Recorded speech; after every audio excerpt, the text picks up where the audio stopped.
This is unheard of. 12 guitar tracks stacked in 1953 is comically ridiculous. Hey everyone, I have a video that I want to watch with you. I had this saved in some notes from some research I did a few years ago. I stumbled onto the video, forgot about it, saw it and went, this would be amazing to walk through and talk through on the channel. I was doing some research at the time. I was writing columns for guitar.com and I was working on these long series of essays involving guitar history. How was the electric guitar invented? And there's one character that always comes up, and it is Les Paul.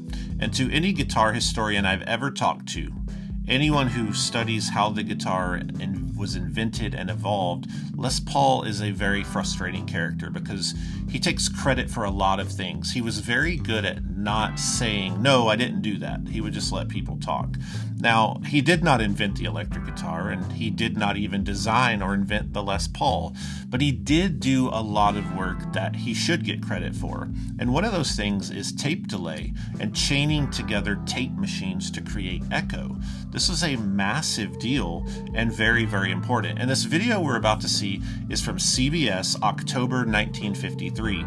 Now, this is broadcast into homes, and it's a big deal because there's only a few channels, everyone watches TV, and the world is getting to see Les Paul, a very talented inventor, along with Mary Ford, who is his counterpart and duo, and they were big pop stars. I've often said in a class that I teach at a university, I say that Les Paul and Mary Ford were kind of like the Jay-Z and Beyonce of the day. We don't have a grid for it. We haven't really even heard their names, but they were massive pop stars. And this video kind of shows them together and shows what a big deal they were. They would sell out arenas. They would get handed the keys to a city. They were a big, big deal. They had a little bit of that Taylor Swift vibe where they would come in and take over and everyone would be frantic. So here they are in that era, coming off of a hit single called How High the Moon, where Les Paul has recorded tape echo and even pitching effects with his guitar and the vocals. So let's watch the video together, and it's super cool to see.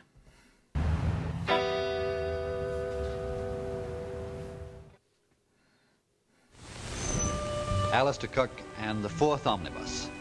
We're going to begin today by learning the tricks of a rather special trade, that of two of America's most fabulous music makers. Now this couple, they are man and wife, started making records 3 years ago, and since then they have sold 15 million records. That's an insane amount of records. And we have it on the most excellent authority. In fact, the business manager is just 2 feet away with a slingshot. If you started playing their records, after Omnibus, of course, if you started and played them one right after another, you'd be lucky to come through in August 2020. You'd be lucky and you'd be mighty healthy. This is their music. I love old TV.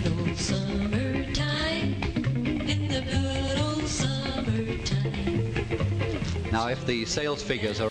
Now you're hearing that and you're like, what's the big deal? Well, the big deal is what you're hearing in that guitar and her vocal had never existed artificially. This is done with tape machines. It's a big, big deal. So let's keep watching and you'll see. I think there's no question that 2 out of 3 of you at least know that this is the music of Les Paul and Mary Ford. Here they are. Mary? Thank you. Hello. Good to see you. Les? She's so great.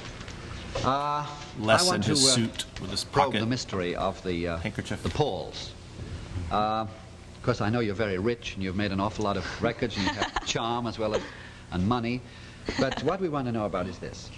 I've been told that they say, oh, this Paul trick, you know, they just play a guitar into this vast machine and then they set dials and it comes out with 25 guitars. You heard that? So what he's saying here, and this is true, you can find articles about this. People actually would hate on Les Paul and Mary Ford's music and say, oh, they're not that great. They just play into these machines and these machines change everything, blah, blah, blah. So there's some interesting parallels with technology. Anytime a new technology is developed, people are scared of it.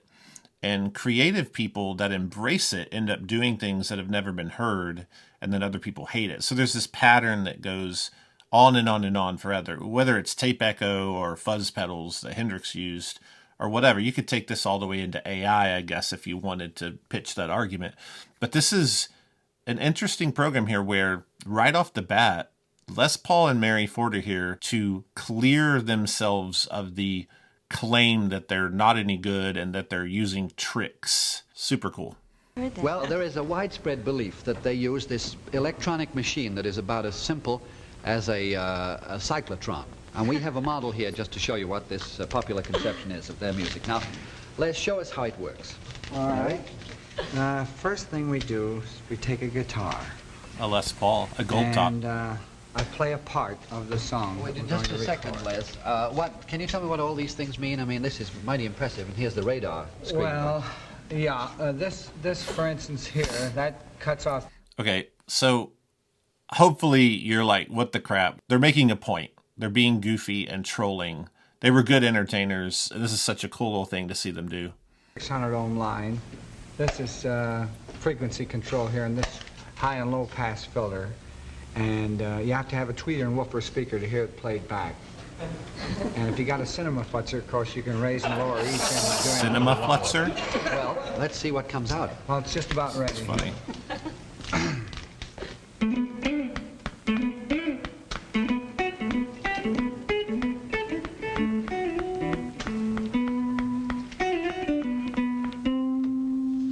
Got it? No, I've got it, but what does the machine do to it? All right, now, if you want to hear that back in 5 parts, set this here. So ridiculous. Uh, I love that Sounds people real smoke. watching TV are believing this right now. That should do it. It's kind of like a War of the Worlds thing. They're like, oh, this is real. That's funny.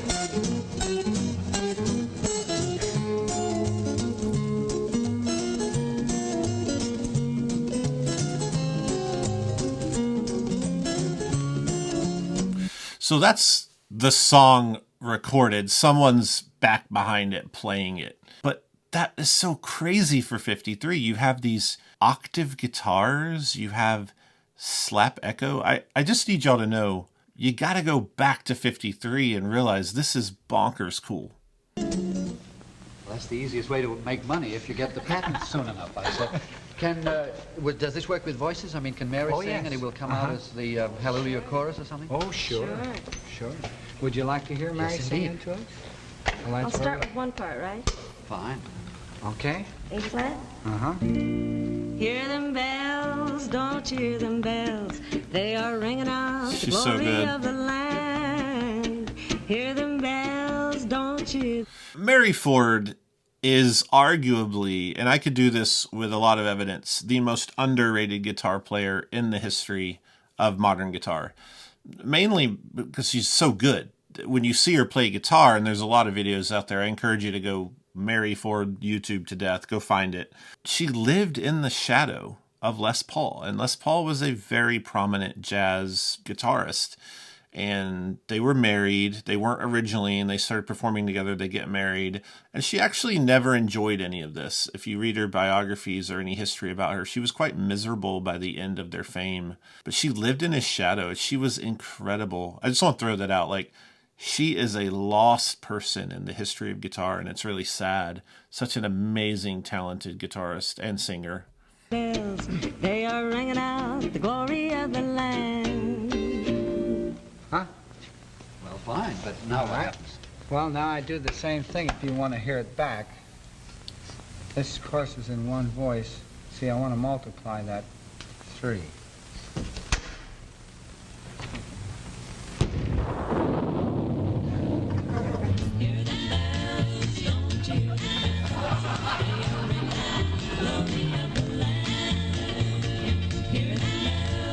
I just love that right now people are believing this watching TV. Look, can you talk into this thing? I mean, could I say a phrase and it would come out? Surely. All right. Could I Do try? you have something on mind? Yeah. All right. Now, your voice is a little different. Put on the English, just slightly. There's a little English on that. All right. Ready? Got it. This is Alistair Cook, who comes up every Sunday on Omnibus.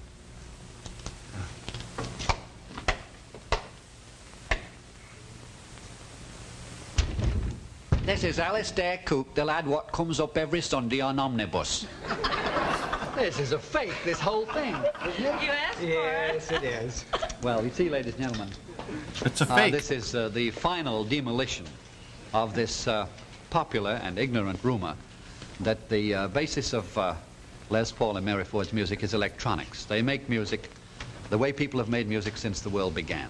So cool. First of all, they are musicians. They have an accurate ear for harmony. They work very hard.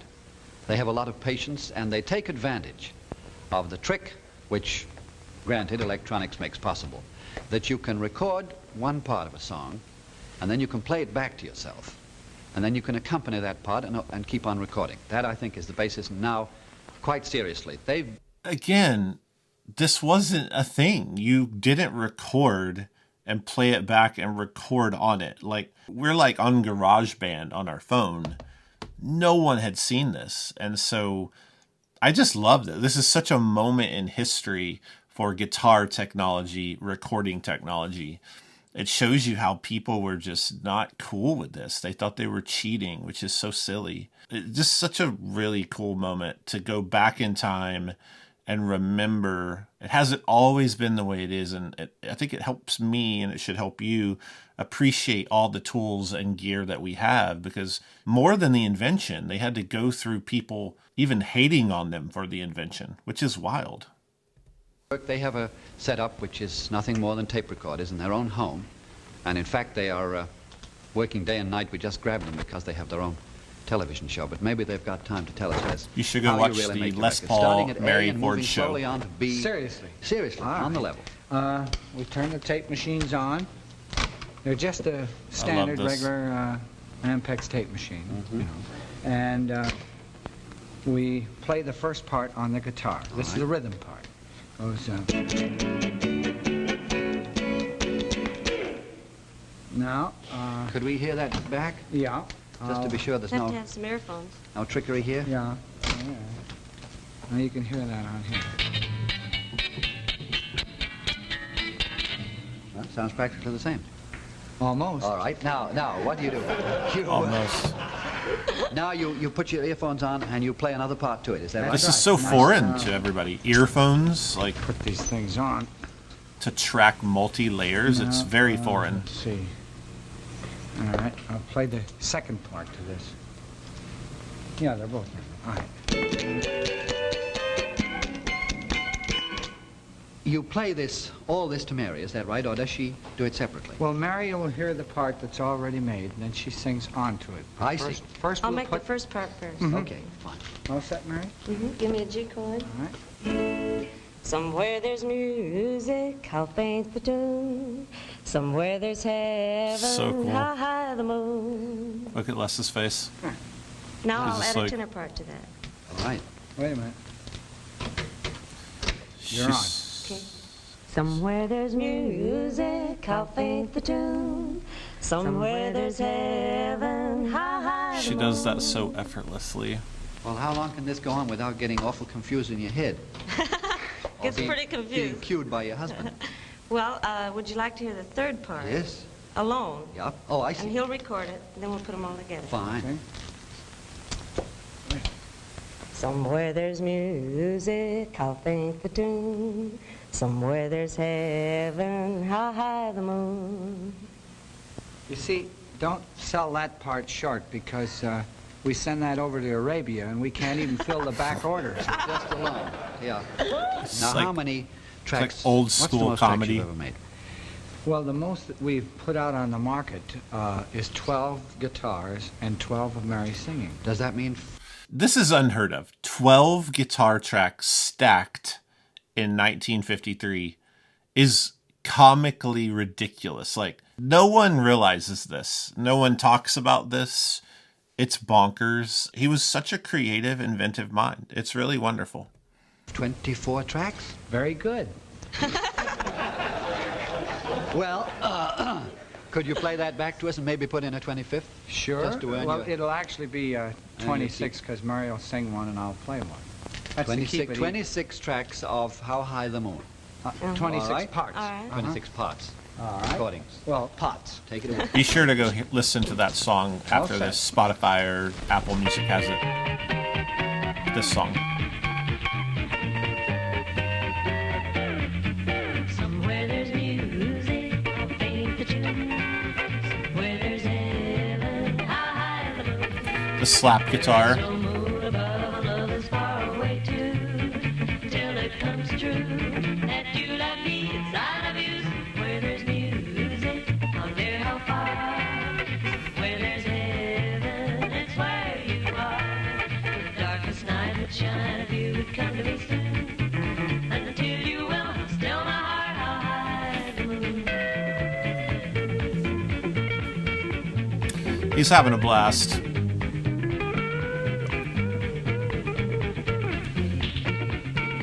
In the comments, let me know if you've never seen Les Paul play guitar. A lot of people have never seen him play. There's the tape machines. Les Paul's first tape machine was given to him by Bing Crosby. Crazy story.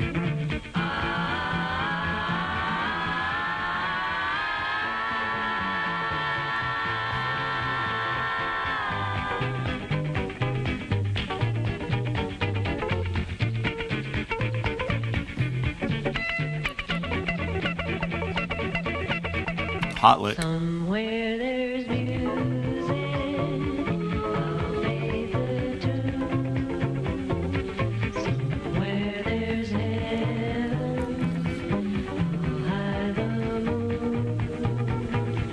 The darkest night would shine if you would come to me soon. In some ways, this is like the Radiohead of 1953 or something. Still my heart, how high the moon. Again, Google hits of 1953, and you'll just see how weird this is to be a hit. It was accepted, actually, which is wild, but it's experimental, it's bizarre, it's electronic. I know it doesn't sound that way to us now, but at the time, this was very electronic. It was unorganic, manipulated sounds on a hit record. You know, my biggest takeaways are just what it takes for something to be accepted. To the point, you know, Les Paul has created a slapback echo or a delay sound. He's also multi-tracking layers that are so normal to us nowadays. But at the time, these elements were kind of snickered at and like looked down on, like he wasn't a real musician. And so, yeah, I think there's some takeaways here creatively, which are, if you like something that you're making, if you've come up with an idea that you're proud of, that's enough. People are allowed to not like it, but that doesn't mean it's not good. That doesn't mean it won't change the world. That doesn't mean that it won't influence the art that you're in and the discipline. So, yeah, my takeaway from this is Les Paul, as annoying as he is, getting credit for stuff he didn't do, he did do a lot of cool stuff.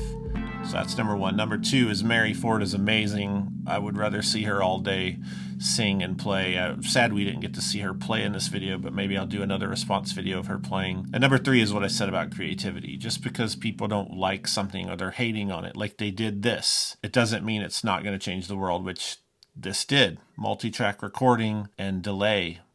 It's pretty wild. So in the comments below, let me know your thoughts on this. And if you have any suggestions for videos for me to watch and respond to or through like I did on this one, let me know. Hit like, subscribe, and click the bell icon for future notifications. Bye.